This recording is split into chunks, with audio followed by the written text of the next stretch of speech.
ঢাকা থেকে তরুণীর যাওয়ার কথা ছিল চট্টগ্রামে। বৃহস্পতিবার সন্ধ্যায় বিমানবন্দর স্টেশন থেকে ভুল করে উঠে পড়ে উত্তরবঙ্গগামী দ্রুতযান এক্সপ্রেসে। রাত 10টার দিকে ট্রেনটি টাঙ্গাইলের ঘারিন্দা রেল স্টেশনে থামলে ঘুম ভাঙে তরুণীর। ভুল গন্তব্যে আসার বিষয়টি বুঝতে পেরে ট্রেন থেকে নেমে যায় সে।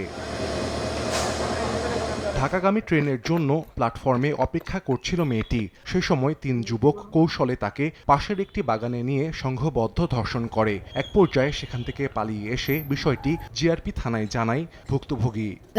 সকালে তুমি কইও না পুলিশের কাছে যদি বলো তা আমি তোমার শেষ করলাম। তারপর আমি বই পাইছি না, আমি স্যারের কাছে আমি বলছি কথা।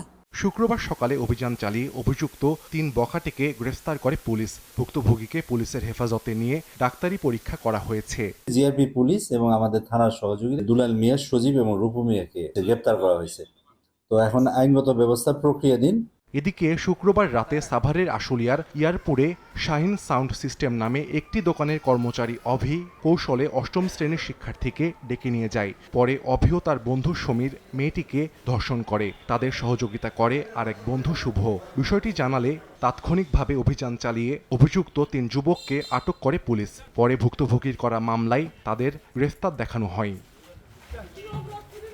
সাহাল আব্দুল্লাহ আলভি, সময় সংবাদ।